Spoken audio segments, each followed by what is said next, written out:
My husband Jim Jones became involved with this popular event in 1972 when he was persuaded to enter by teammates from the South Liverpool Motor Club. His Ozza 250 trials bike took him to the second day, then spat him off and his collarbone was dislocated. His first words on coming home were, "I need a faster bike." So after hours in the shed, he turned up in 1973 aboard a 500cc Triumph Whirlwind and managed to get just 25 miles before the conrod came through the crankcase. So much for a faster bike. Meanwhile, I was out on a Bultaco Sherpa, carrying the latest Kodak Super 8 movie camera and a gallon can of fuel in a haversack, and was due to meet up with him at Nant Stalwyn. The start got underway with the Mayor of Llandrindod Wells dropping his little flag. Number 1 is JP O'Keefe with passenger J Bishop from Bristol, riding a 350 Norton powered outfit. The sidecar class had 17 competitors, with 2 West German teams and 1 from Holland. Number 14, H. Hartman, with passenger R. Noss, took their magnificent BMW 750 outfit to victory and collected the Radnor Trophy. It would seem the mayor can speak German.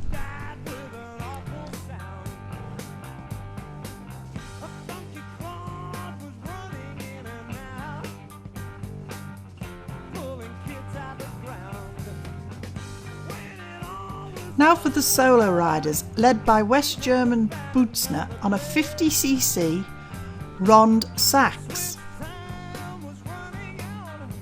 He had a well-practiced starting routine to follow to make sure the little bike started in the cold Welsh air.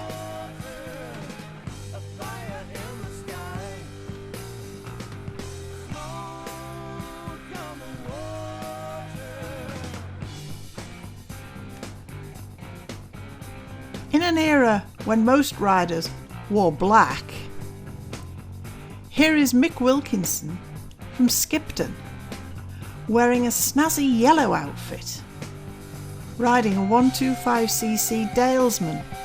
Remember them?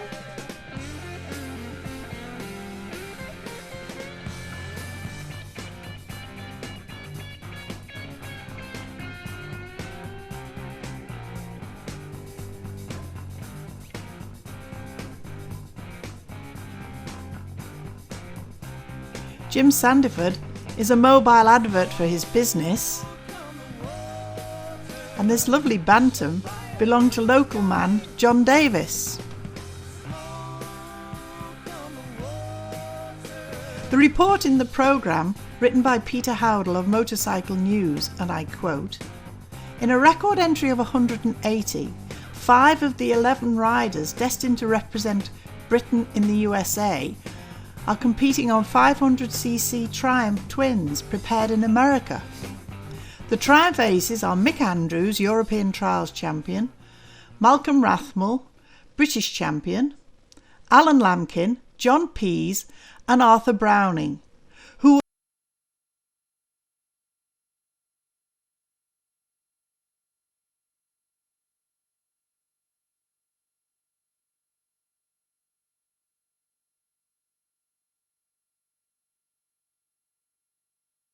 and Arthur would win the event and take the coveted Welsh Dragon Trophy.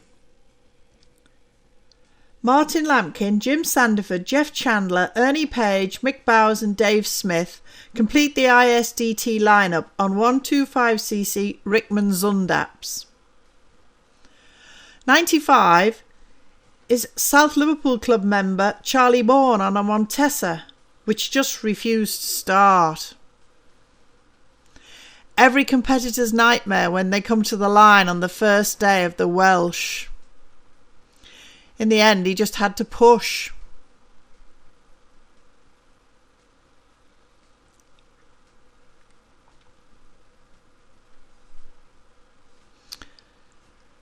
The other club members, Mike Leadham and Jim, got away okay.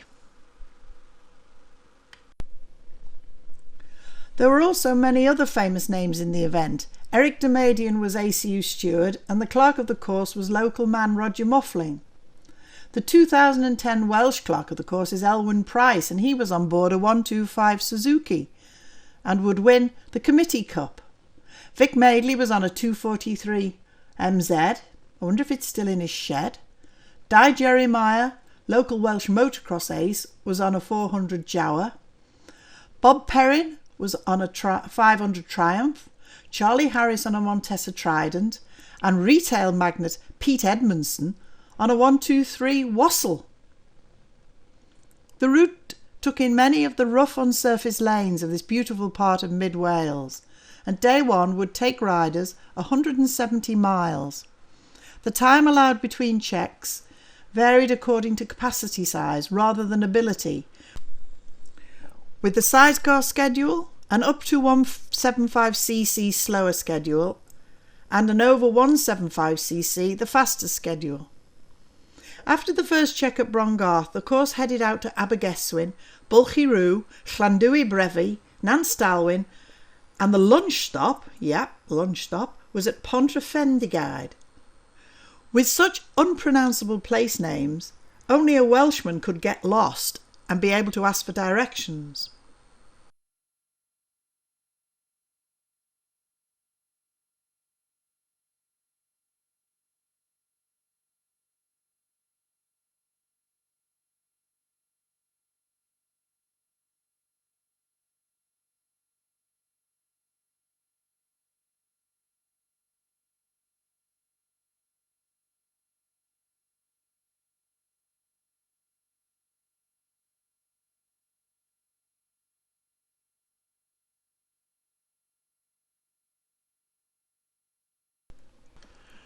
No longer having to refuel Jim, I was able to ride out onto the moors and watch the action.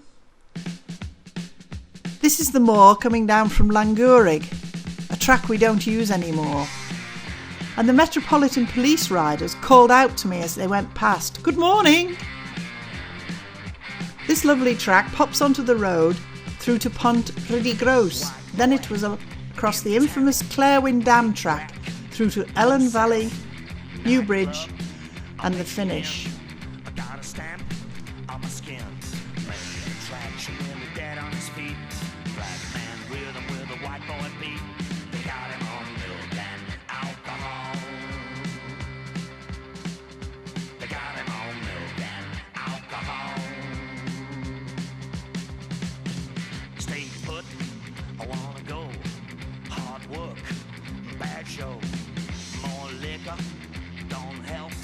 He's gonna die, breaks my heart. I decided eventually this ain't doing anything for me. They got him on milk and alcohol. Got him on milk and alcohol.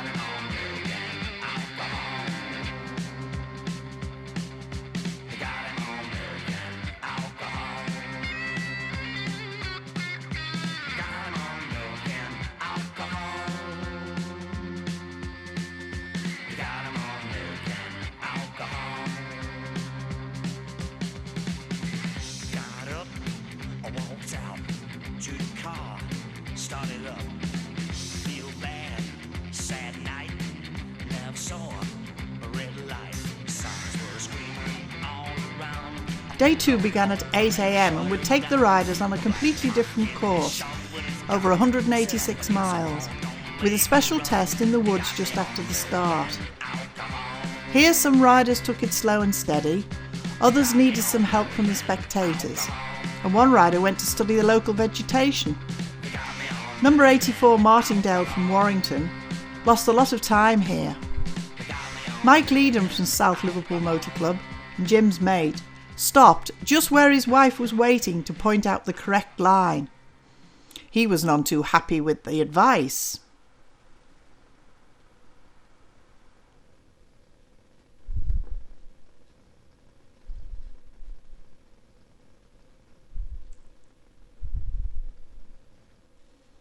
There's a good smattering of trials bikes in the event in those days, as there weren't really many real enduro bikes. Riders were inventive though and converted quite a few motocrossers into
At the time check at Bledford in the sunshine, everyone was busy with all the usual chaos.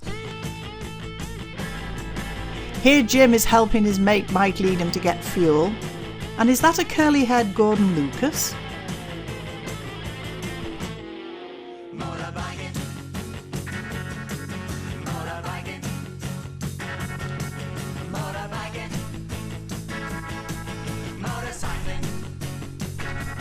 The lunch stop was at Forest Inn, a great place for all the pit crews to get a pint while they waited for their riders. Oh, those were the days. Then I rode over to the moors above Cumowing and found a great big puddle. Unfortunately, nobody fell in, but you'll probably recognise some of the riders as they splashed through. The two ladies in the event, Penny Page and Renee Bennett, both riding Bultocker Trials bikes, were still going well and having their own battle. Penny would collect the Muriel Wardman Trophy after the 2 hard days. Scotsman Stan Young had to put out a leg to keep his balance. And one rider decided he didn't want to get his feet wet.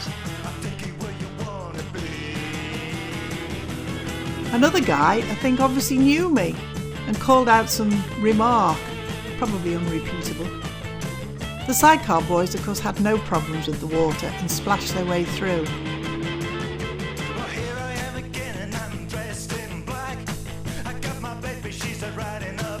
There would be 74 retirements from this event, mostly due to mechanical problems, as the bikes were notoriously unreliable, but there were a lot of tired bodies also. But it had been a great event, and mainly dry, which is unusual for the Welsh.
Just like that, another year's gone by.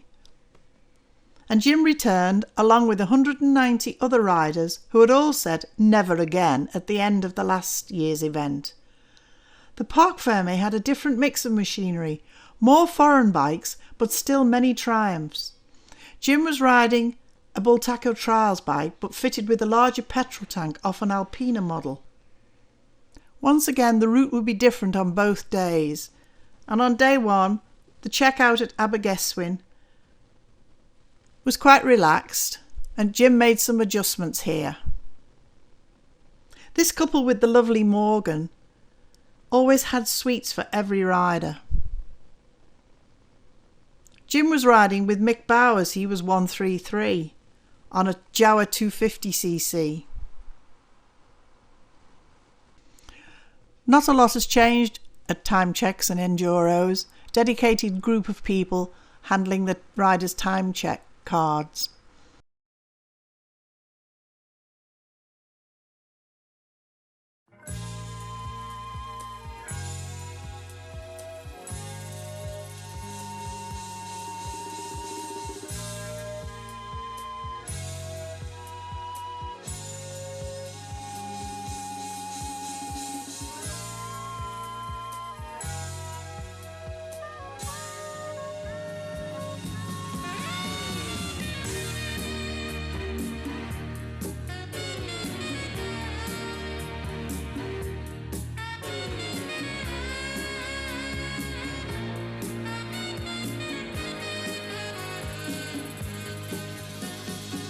Winding your way down on Baker Street, light in your head and dead on your feet. Well, another crazy day. You'll drink the night away and forget about everything. This city desert makes you feel so cold. It's got so many people, but it's got no soul, and it's taken you so long to find out you were wrong when you thought it held everything. You used to think that it was so easy. You used to say that it was so easy, but you're trying. The route went off towards Strata, Florida, out from Nance Stalwyn. Not too much water in the splashes, according to Jim, that year. This couple were having a picnic down by the river, watching the bikes flash by, and I expect they complained about the noise.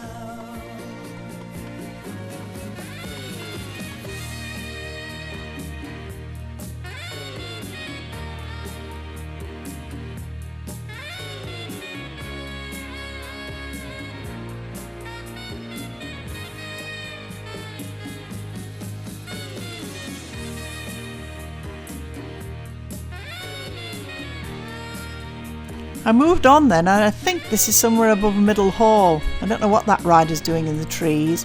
We watched everybody climbing up quite a steep hillside, covered in ferns. Sadly, the cameras didn't have zoom lens in those days, so you just had to stand in one place and wait for the riders to get near enough so you could tell who they were. I'm sure you'll recognise people as they go past. And you probably recognise the place. I don't think we go there now.